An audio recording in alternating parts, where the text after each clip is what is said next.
Welcome to the Horcrux Detective, where we delve into the most shocking true crime stories. Today, we recount the tragic events of April 18th and 19th, 2020, when 51-year-old Gabriel Wortman unleashed terror across Nova Scotia, Canada. Children? Yeah, they got 4 kids there that parents were killed there, and so they want to have them checked out. So 4 kids to be assessed. Angels Dispatch. Hey, it's Jen Clark from RCMP Dispatch. Just to let you guys know, we're now getting reports that there's possibly multiple victims, fatalities. But to keep staging at this point, and what is your staging point? The horror began on the evening of April 18th in the quiet rural community of Portapique.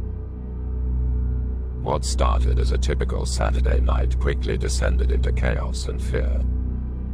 It was around 10 p.m. when residents began hearing gunshots. This was no ordinary disturbance. It was the beginning of a nightmare that would last for more than 12 hours. Gabriel Wortman, a denturist with a successful practice, had begun his deadly rampage by setting fire to his own properties on Portapique Beach Road. Flames lit up the night sky as Wortman drove a vehicle resembling a Royal Canadian Mounted Police (RCMP) cruiser. Armed with multiple firearms, Wortman moved methodically along Portapique Beach Road, targeting his neighbors. The first calls to 911 came in shortly after, reporting gunshots and fires. There's a structure fire. Disguised as a police officer, Wortman took advantage of the confusion. He approached homes and unsuspecting victims, gaining their trust before opening fire. Among his first victims were his neighbors, the Bonds and the Tucks. Joan and Peter Bond, and Greg and Jamie Blair, were among those brutally murdered as Wortman made his way through the community. He also set fire to their homes, ensuring maximum destruction and fear. So there's a structure fire. There's a person down there with a gun. They're still looking for him. The RCMP responded swiftly, but the situation was chaotic and complex. By the time they arrived, Wortman had already taken several lives and vanished into the night. Yeah, 10-4, we saw somebody with a flashlight that went dark. We have no idea where he went. We're going to go back to the red house. We're going to set up there to make sure those children are safe. As officers searched the area, the scale of the tragedy began to unfold. Several bodies were discovered in and around burning homes.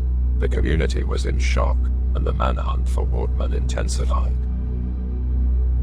The recordings paint a horrific picture behind the scenes of first responders' efforts to capture the shooter, snuff out fires, and get help to the wounded. They come from Broadcastify, that's a website that monitors and plays emergency communications online. RCMP are requesting more ambulances, probably one more coming, and then at least one more standby. As Wortman continued his rampage, he managed to evade the police, using his replica RCMP vehicle to his advantage. His knowledge of the area and his detailed planning made him a formidable adversary for law enforcement. As were the events of April 18th were just the beginning. Over the next several hours, Wortman's rampage would continue, leaving a trail of devastation across Nova Scotia. As dawn broke, Nova Scotians woke to news of the unprecedented violence that had gripped their communities overnight.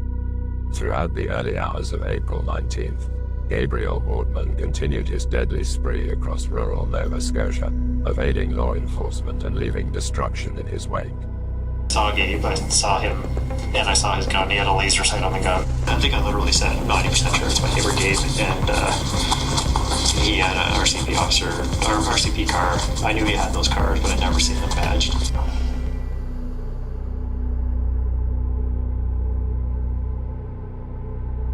It was a replica RCMP car.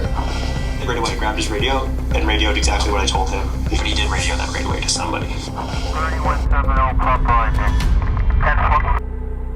Wortman, still disguised as an RCMP officer, targeted victims at multiple locations, including the homes of acquaintances and strangers alike. As the hours passed, the scale of the tragedy grew. Wortman's methodical and calculated attacks left numerous innocent lives shattered. Driving a vehicle resembling an RCMP cruiser, Wortman covered a significant distance, inflicting devastation in several communities. More than 12 hours after our initial arrival in the Portapique area, that we began receiving a second series of 911 calls. That was in an area which was more than 60 kilometers away from the Portapique area.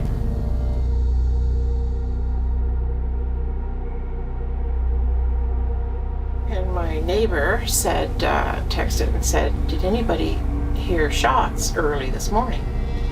And I said, "I didn't hear any shots this morning," but I said, I can hear something now. Then all of a sudden there was a big explosion. And I'm like, oh my God, like, what, did you hear that? What's going on? And they texted back and they said, oh my God, don't go anywhere. There's a crazy man on the road. By mid-morning, law enforcement had located Wortman at a gas station in Enfield, Nova Scotia. What followed was a tense standoff, during which Wortman was ultimately killed by police gunfire. The confrontation brought an end to Wortman's reign of terror, but the scars left on Nova Scotia would endure. As we reflect on the tragic events of April 19th, we remember the lives lost and the community's resilience in the face of such senseless violence.